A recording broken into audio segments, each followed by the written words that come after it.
Lynn, talk to me about the LGBTQ policy. We didn't have one before. We did not. So, what does the policy say, or why do you need a policy? What does it dictate?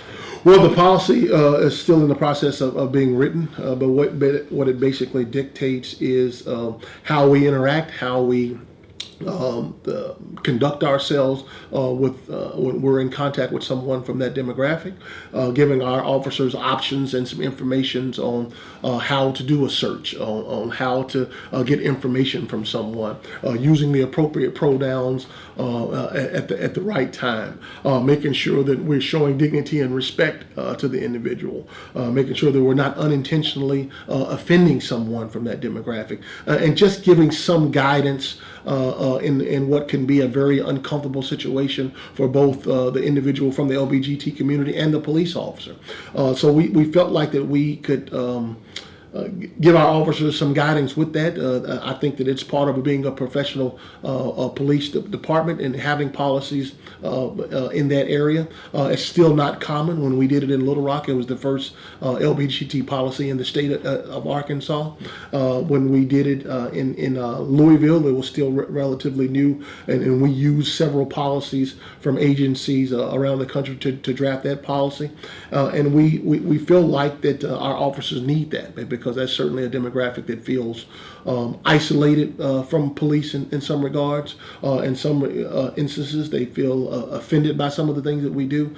And if we can help our officers in those moments to be able to make more intelligent decisions while dealing with someone from that demographic, we certainly want to give them all the tools that we can to do so. Got any pushback on that? Well, the policy hadn't come out yet, but certainly we want to work with members of the LGBT community to help us draft that policy. ACLU, the Vera House, other organizations who have agreed to assist us with doing so. And we certainly want them to look at that policy once it's complete to make sure that we have at least come to some sort of agreement on the substantive pieces of the policy. Having done this my third time, I can tell you that when you do have people review that, you're never going to have everyone agree on everything, but the fact that we'll have something of substance to give our officers guidance, I think will be good for our city and our police agency. Now, if you are involved in a violent offense, if you're involved in some kind of felony offense, and we think that you need to be deported from our community, we're going to work with immigration officials to do so.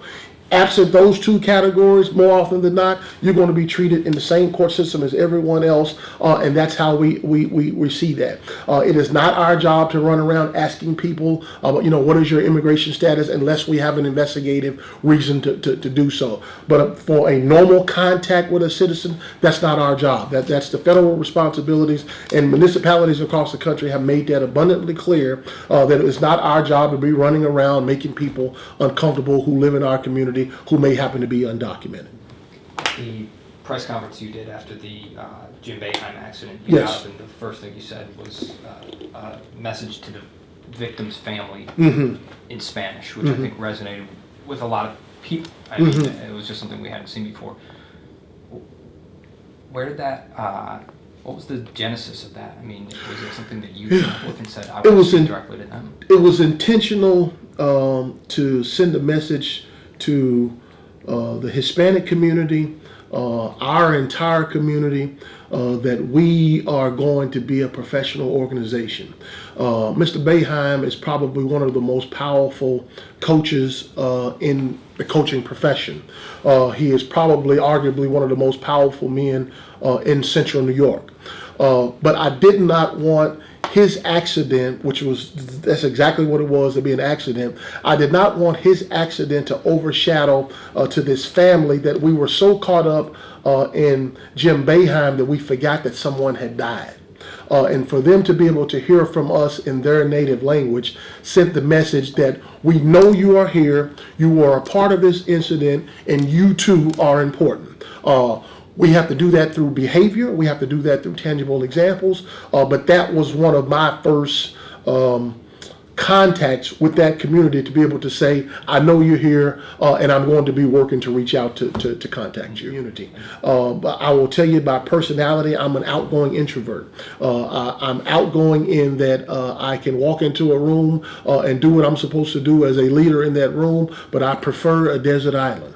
I like to be my time to be kind of in solitary. I'm a guy who's very comfortable by myself. It does not bother me to go and do something alone. I still like the comfort of my family and friends, but a desert island suits me just fine on most days, despite having a very public responsibility. But when I'm on my free time, most of the time I like to do something like that.